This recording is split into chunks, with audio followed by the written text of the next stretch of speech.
What is going on, guys? Welcome to another episode of Fast Break with Tundra Baller. This is episode 8. I am back.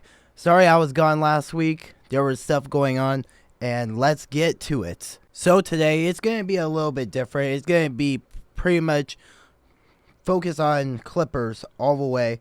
And today, we have 4 games to cover. And then I'll talk about, the 4 games. And then I have a player spotlight from one of the Clippers players, and then I'm going to talk about my overall thoughts on the team. So we're going to talk about last Wednesday's game. It was the Clippers against the Nuggets. So Kawhi Leonard, he's still out of the lineup. It was announced before hours before the game that Bradley Beal will be out for the rest of the season because of a fractured hip. So it was very unfortunate. It was because before that, a game before, it said that he would be out for an extended amount of time. So I thought maybe about a few weeks, but wow. But the thing is that I don't think he was a big fit, like a good fit for the team so far. And his main restriction so far, I think it was kind of a distraction and threw rotation off. So I think it's better that we don't have him on right now, because if he was a first option on the team, then it would have been great for us. But we have a lot of ISO players like Harden and Kawhi, and he's the same thing too, an ISO player. So I don't think he's a good fit to the team, honestly. So maybe we could use him for trade value. But anyways, before the game, I was filming some videos for my TikTok. It's Tundra_baller_0, by the way. I'm pretty much vlogging my entire experience as a Clipper fan for the whole season. So you guys should check it out and support it. And I've been filming some exciting content. I'm going to have this video out soon, by the way, for this one. So I was filming some videos, the intros. I was pretty much filming 2 videos at a time. But now it's 3 because of this. So I was filming the 2 videos that I was originally planning to do. And then I ran into this guy that works for the Clippers. And my dad and I, we talked to him before the start of last season. It was one of our first few times at Intuit Dome. We pretty much got to know him a little bit. And then so I was going down the escalators at the main entrance at Intuit Dome. And after I filmed those 2 intros for 2 videos I'm going to make, which was the Clipper vlog and some interviews I did with people, which is about their favorite thing about the swell, which is the section I'm in. And then, so I was going down the escalators, and then he ran into me. And he said, like, "Hey man, do you want to shoot some threes at the court?" And he was pretty much been asking like how I've been and stuff. And I said, like, "Of course, man. I want to shoot some threes at the court." And there you go. So I shot. It was pretty much a shooting contest between me and another guy. But yeah. We were shooting threes for the top of the key, and whoever made the most in 30 seconds wins. Unfortunately, it was a tie, 5-5, but the other guy won the tiebreaker because he got to 5 first, so I lost. It was a great experience, though. You know, growing up, I dreamed of playing basketball on an NBA court, playing in the NBA, you know, just like a lot of other players. But technically, I achieved that dream, I guess, because I hooped on an NBA court. So technically I did that. Technically. And, you know, especially since I wanted to play in the NBA, I wanted to play for the Clippers. So technically I did kind of achieve that. So I'm really excited about that. If you were wondering, what was our prize if I won? So it was 2 tickets to a Machine Gun Kelly concert. I don't listen to him, so I probably would have sold those tickets if I won that. and then just a Clipper hat, and it wasn't really like a super exciting prize, honestly. I would have just sold the tickets. And yeah, so it would have been free money anyways. So let's go back to the Nuggets game. So the first quarter, it was pretty close. The Clippers, they took a small lead to start off, but the Nuggets, they flipped it to their own lead, where they brought it as high as 9.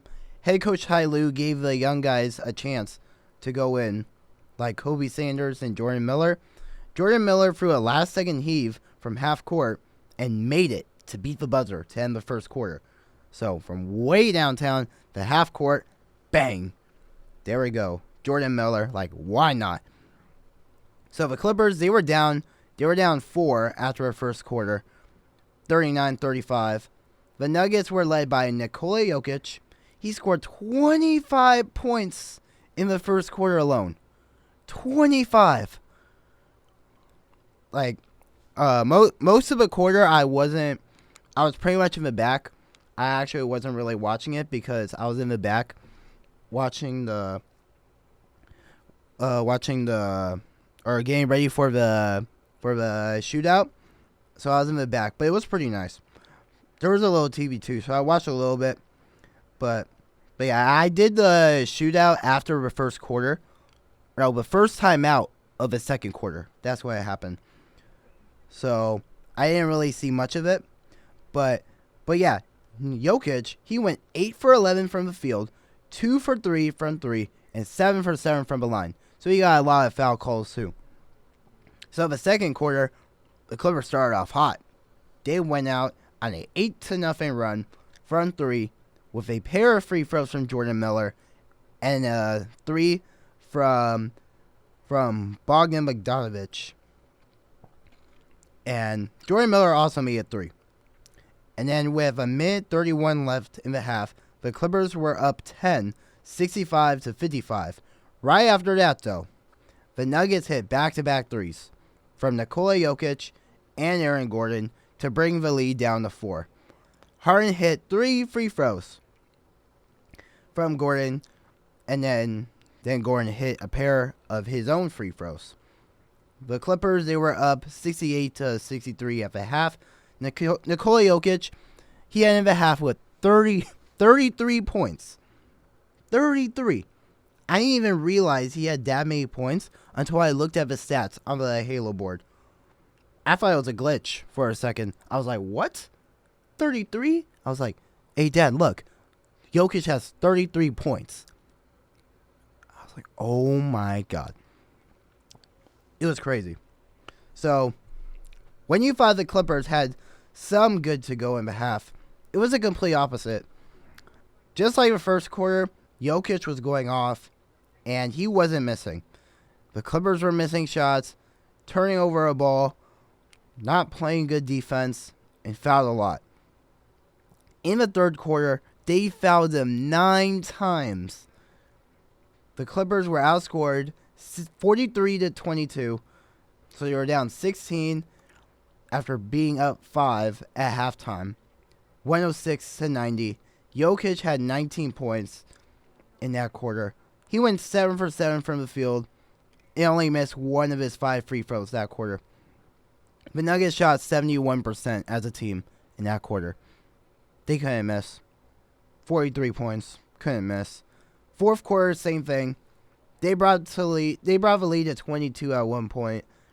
The Clippers, they kept fouling them a lot. They fouled them a ton of more times. They were hacks. They fouled them 8 times as a team. The Clippers lost 130-116, bringing their record to 3-8 and a 6-game losing streak. Here's some of the stats. Nikola Jokic, 55 points. He went 18 for 23 from the field, 5 for 6 from 3, 14 for 16 from the free throw line, and then he went 8 for 8 in the second half. So he did not miss a field goal in the second half, besides one free throw that he missed. But he had 12 rebounds and 6 assists. Aaron Gordon, as a Clipper fan, do not like that guy at all. 18 points, 5 rebounds. Jamal Murray, he had an off game. So if Jokic had an off game, this would have been completely different. But Jamal Murray, he had 15 points, but he went 5 for 16 from the field. And James Harden, 23 points, 8 rebounds, 5 assists. Jordan Miller, 22 points. That's a career high for him. 4 rebounds, and he made 5 threes. Ivica Zubac, he almost had a triple-double. 18 points, 9 rebounds. So the next Clipper game that we have is last Friday against the Dallas Mavericks. So this was the second game for the NBA Cup for the Clippers. So they were 1-0 from the first game after Kawhi hit a amazing game winner. I witnessed that live. So it was against the Pelicans.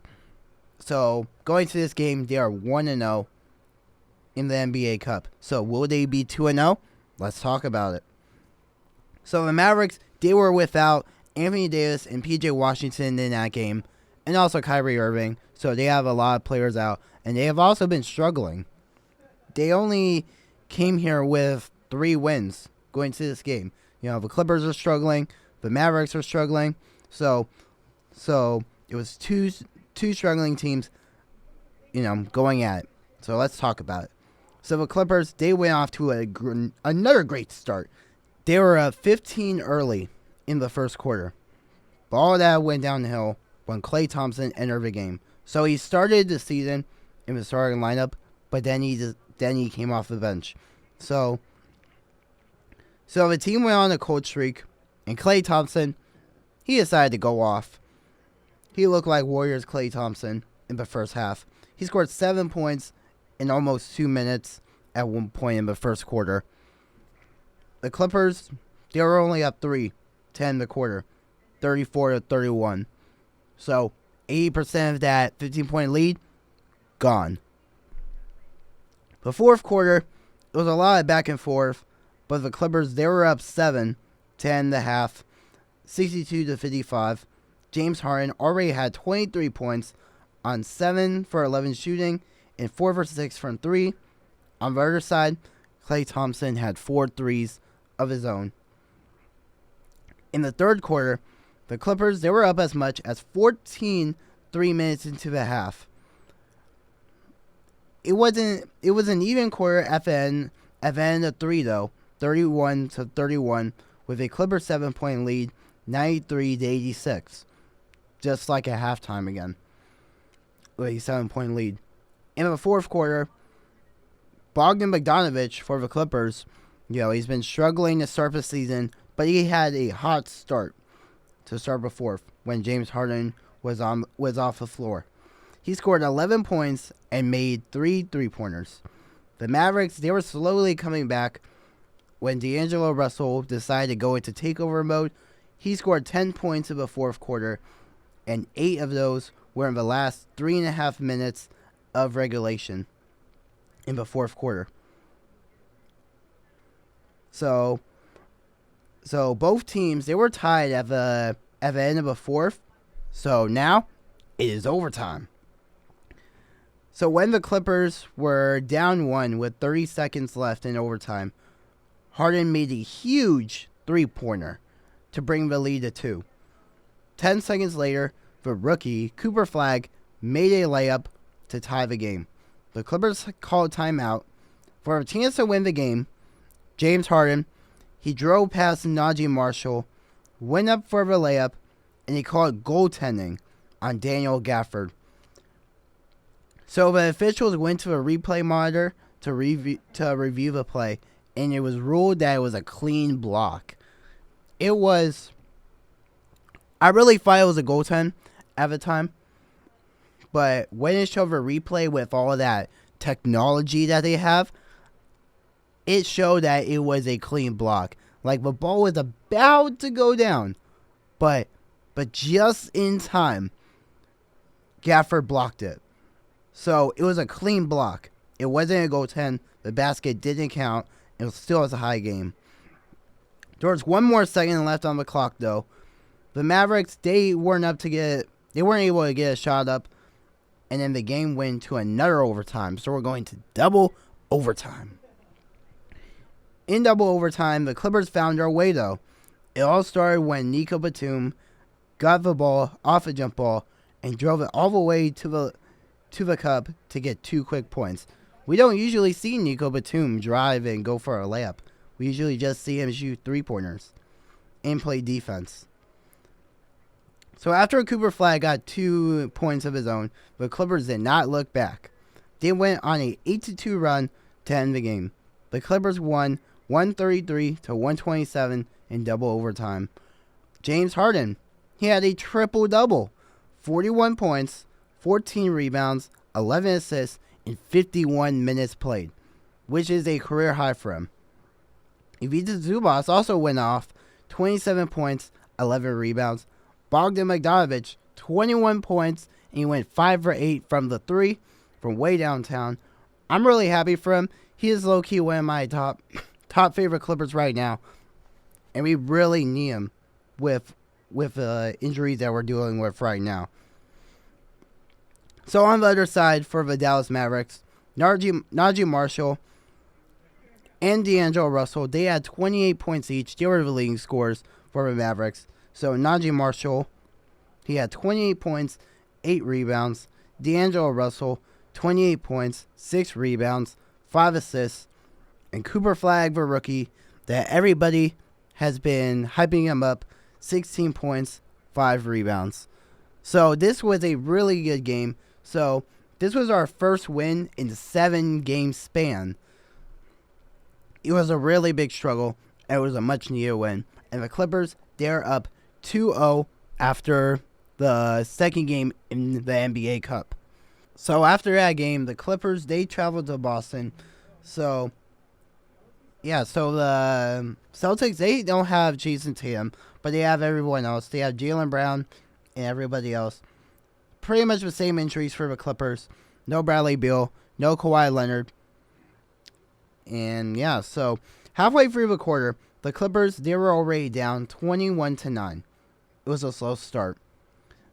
The Celtics went on a 16-4 run in 2.5 minutes. It took the Clippers almost 4 minutes to make a field goal after James Harden made 3 from the top of the key with a lucky bounce off a front rim. Payton Pritchard, he went on fire in the first quarter by going 4 for 6 from 3. I feel like there is always a guy that goes off for the Clippers, or against the Clippers.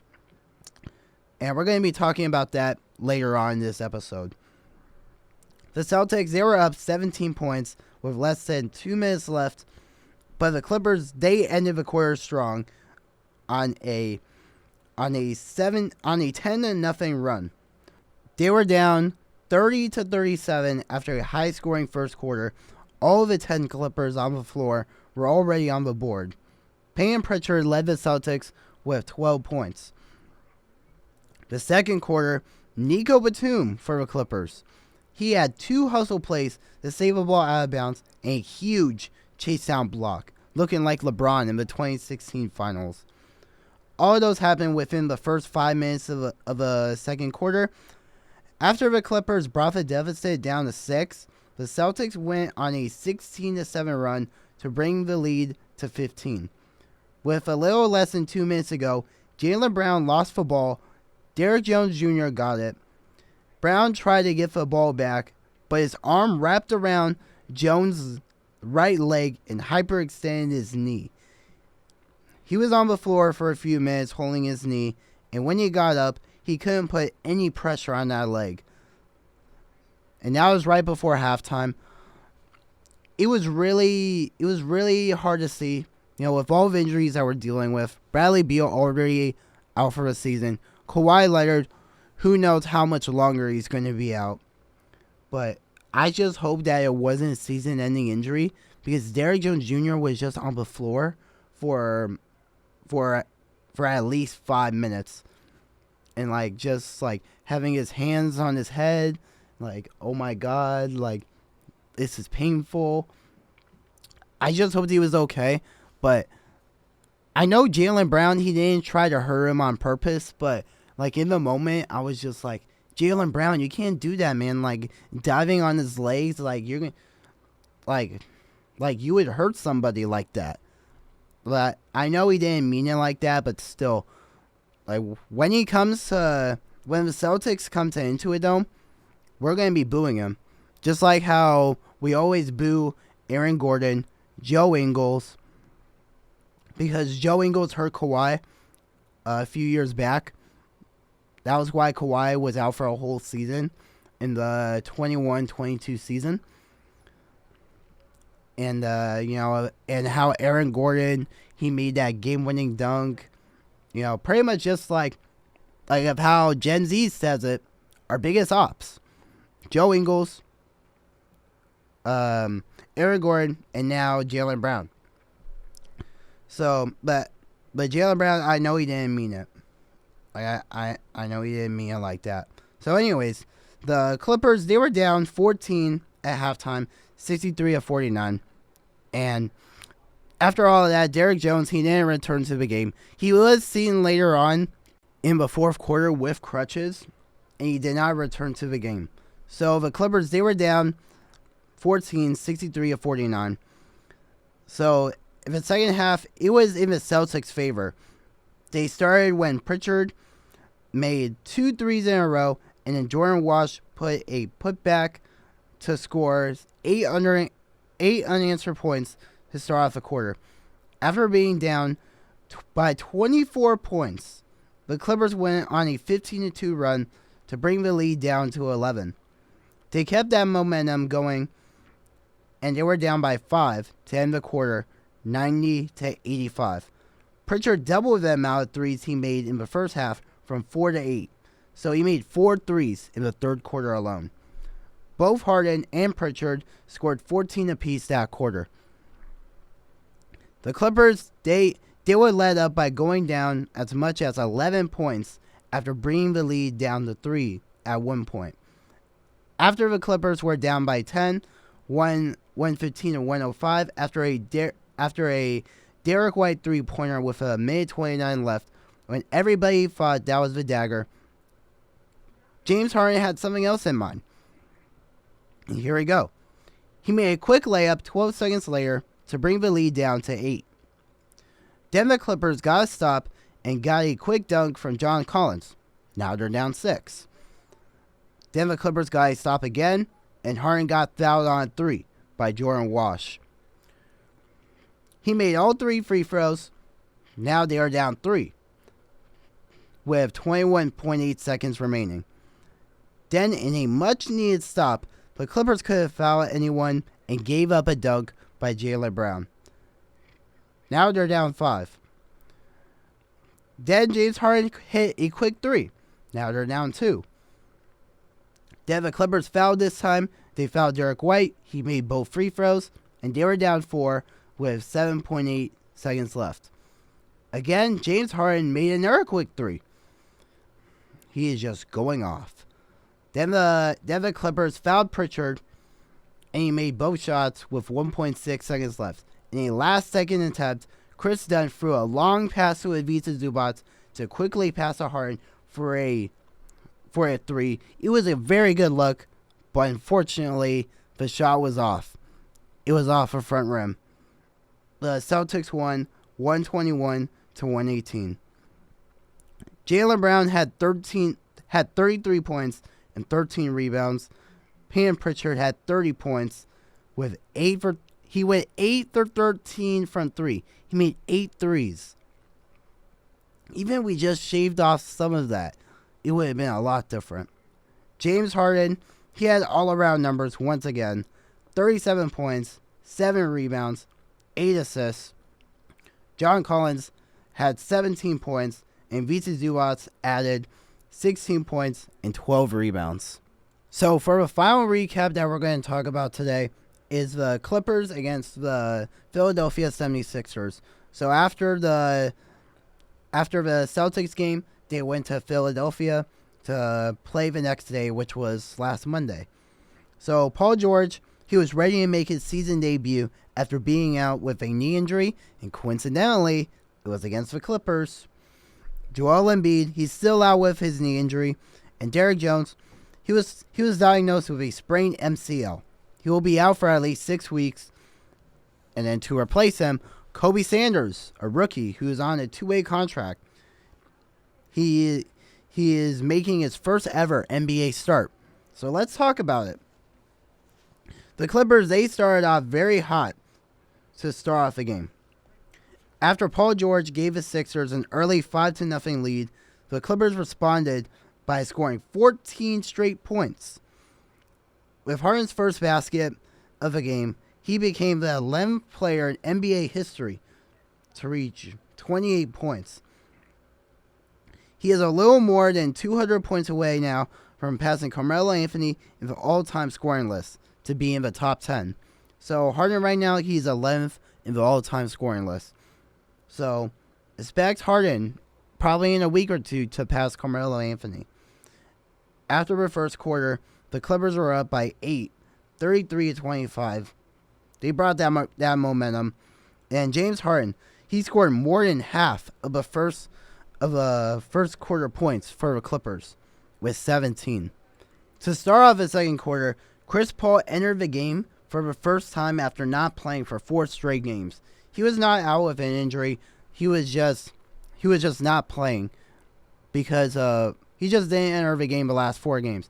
Pretty much he had 4 straight DNPs. Did not play. So it was a low scoring quarter for both teams. With a minute left in the quarter, Chris Dunn drove baseline and threw down a poster on the 7-footer Andre Drummond. Instead of mousing the house, the mouse grew some wings and got it done. See what I said there? Chris Dunn, he got it done.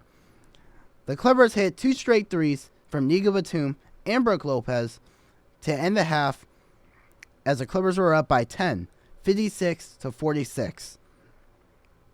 The second half, though, it was a rough start for the Clippers. In a minute 17 span at one point, the Clippers allowed 10 unanswered points. The lead went from 13 to 3. Most of the scoring was led by Tyrese Maxey. The Clippers, they fouled the Sixers left and right. And after 6.5 minutes into the quarter, they already had 8 fouls as a team. Just racking up fouls, being hacks. And the Clippers, they responded by having an explosive ending to the quarter. Kobe Sanders hit a 3 from the parking lot, and then James got an and 1. The Clippers keep the quarter score even as the Clippers were up 10, 83-73. They were up 10.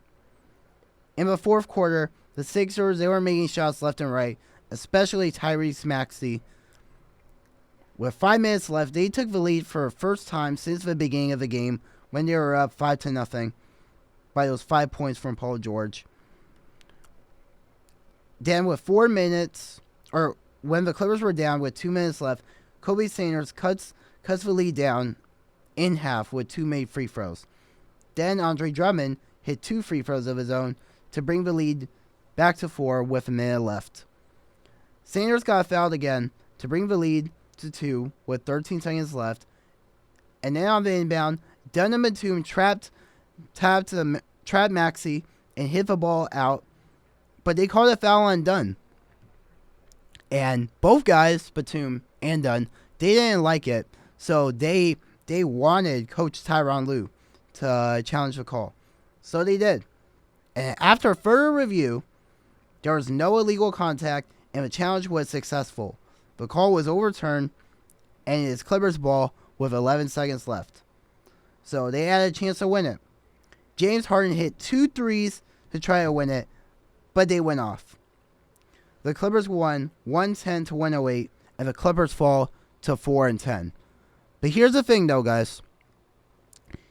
On that first shot, James Harden, he actually got fouled, but they didn't call it. I know it may have been a close call, but Harden got touched on the elbow on the shot, and the refs didn't see it. One of the refs commented on that, and he said during live play, it looked like Quentin Grimes, the guy who contested Harden's shot, legally contested the shot, like no illegal content. contact, but there was actually illegal contact. You can't touch a guy's arm when he shoots it. That's obviously a foul. So Harden should have had 3 free throws to win it. But now when the 2-minute report comes out later, it's going to show that it is a foul. So let's talk about the stats. Tyrese Maxey, he had 39 points and 6 assists. And Quentin Grimes, he added 19 points. James Harden, he had 28 points, 6 rebounds, 5 assists. Kobe Sanders, in his first ever NBA start, he had 17 points in 30 minutes. Ivica Zubac, 14 points and 13 rebounds. So we have an NBA player spotlight here, and it is Kobe Sanders, an NBA player. So he was the 50th pick in this year's draft by the Knicks, but he got traded to the Clippers that draft night. So I really wanted to see his story because he looks really good when he's been playing for the Clippers, like in the summer league, in the preseason, and now he's getting rotational minutes while players are out in the regular season for the Clippers. So how did he go from an unknown prospect to starting for the Clippers? So let's talk about it. So he was born on May 30th, 2002. He has an older brother named Gage. He grew up in Spring Valley, California, around the San Diego area. Growing up, Kobe and Gage, they would compete in the driveway like it was some big rivalry, like brother rivalries and like, yeah, I'm better, all of that stuff. Gage won most of those games until he realized that he could make it big someday in basketball, Kobe. Like Kobe, he would start to beat him, but then Gage really saw the potential in him. So when Kobe got older, he played for an AAU team called the San Diego Rebels, where he played against some of the top players across Southern California. His team at the time was ranked 4th in the nation at one point, and he played with Jalen Green, who now plays for the Phoenix Suns. He's one of the star players. He was the 2nd overall pick in the 2021 NBA draft. So he's a big-time player right now. So during his senior year at Christian High School, Kobe was named first-team All-League. Despite the accolades and playing against some tough competition, he wasn't highly recruited coming out of high school. However, this one man gave him an opportunity. John Smith, an assistant head coach at, guess where, Cal State Fullerton at the time. He kept his eye on him during his senior and junior year, and then Smith accepted a new head coaching job at Cal Poly San Luis Obispo, which is one of the rivalry schools for Cal State Fullerton in the Big West Conference. So he offered Sanders to play for him. So Sanders decided to go to Cal Poly. So in his 4 years at Cal Poly, he went from averaging 4 points in his senior year to 19 points in his senior year. So 4 points in his freshman year to 19 points in his senior year. Ever since he was a kid, he would work out early at 5 a.m. in the morning to get shots up. He did that so he could be one step ahead of his competition. And his coach saw that, and he knew that he was going to be special one day.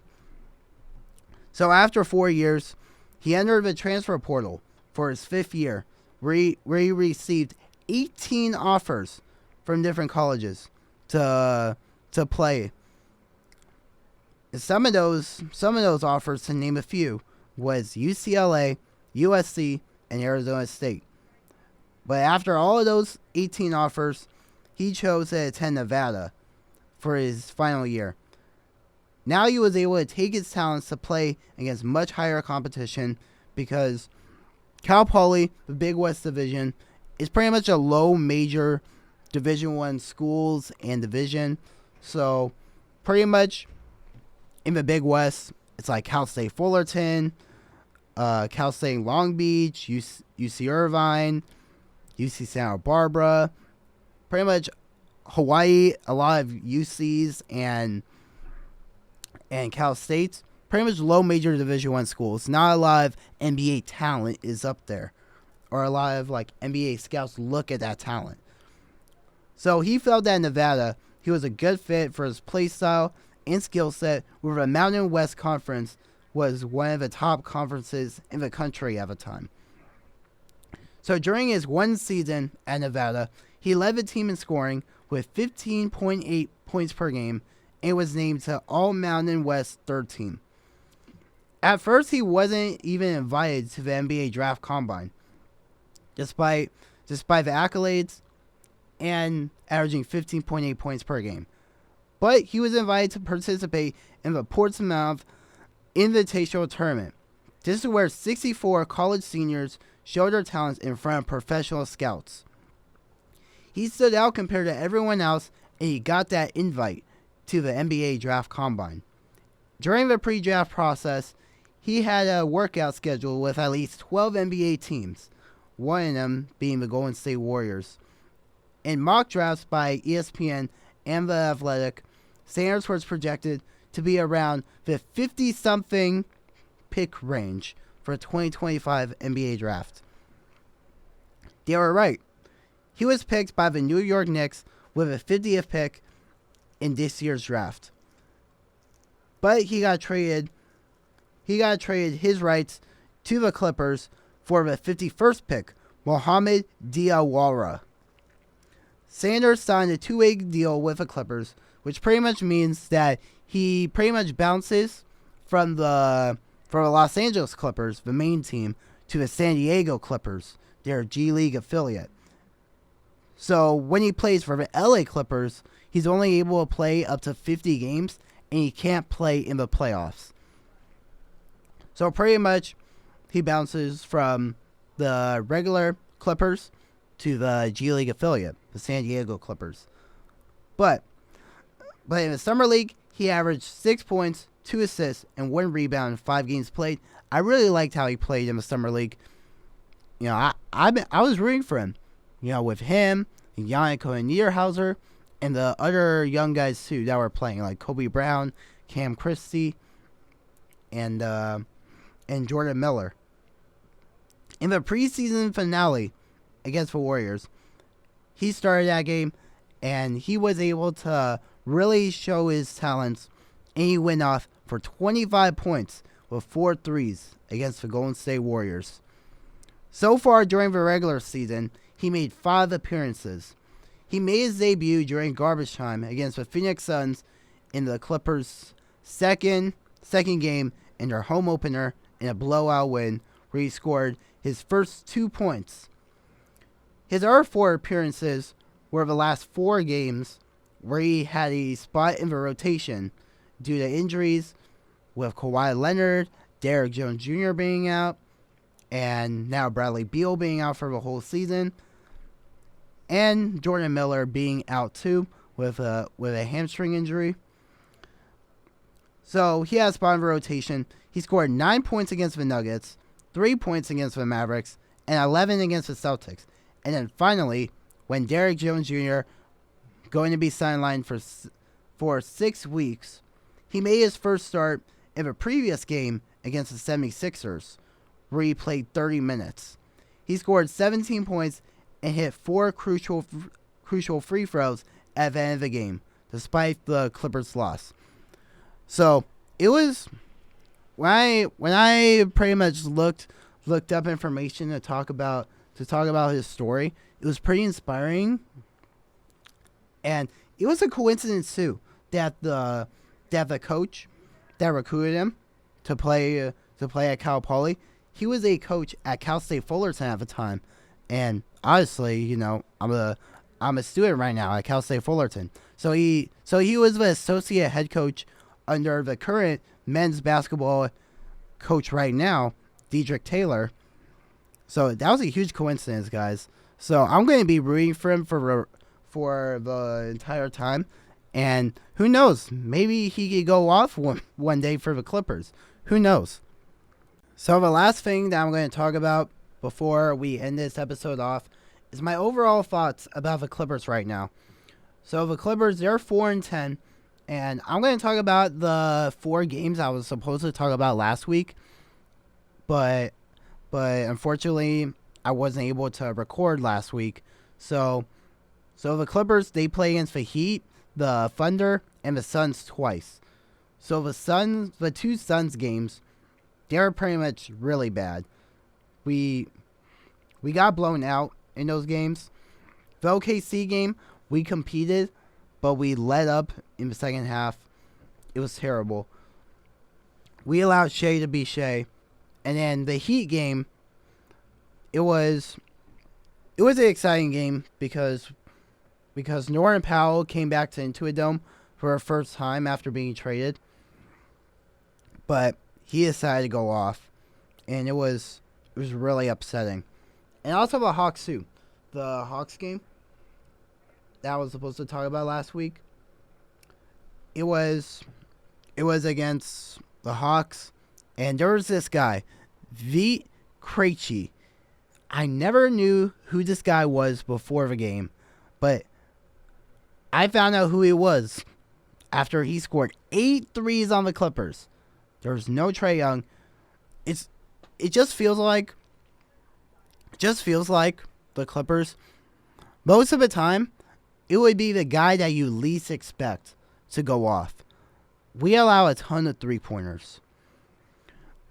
Like, I'm looking at the stats right now. The Clippers, so far in their 14 games, they have made 185 3-pointers. And we allowed 207 3-pointers made. And our 3-point percentage is terrible too. 35.9% against the opponent's 38.3%. Like, it is terrible. And we're also getting out-rebounded. We need a box out.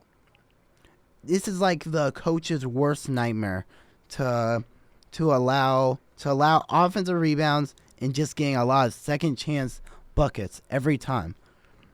You know, it's just defense. But the last 2 games though, against the Sixers, or the last 3, against the Mavericks, the Celtics, the Sixers, we showed competitiveness. Like, although the Mavericks, they're struggling, and we are short-handed too. We don't have Derrick Jones Jr. We don't have Bradley Beal. We don't have Kawhi Leonard. That's 3 of our starters gone. But we are competing. Although we lost against the Celtics and Sixers, I really saw the Clippers competing.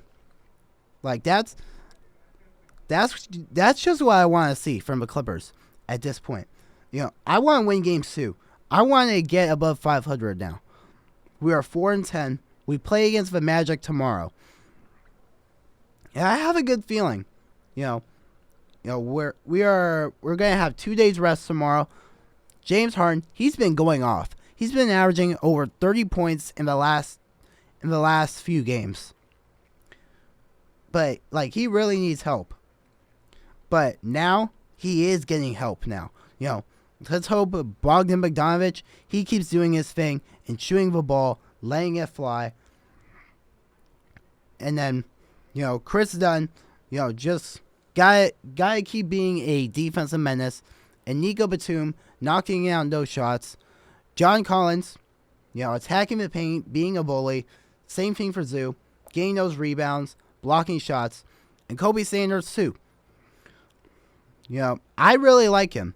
He's probably my favorite.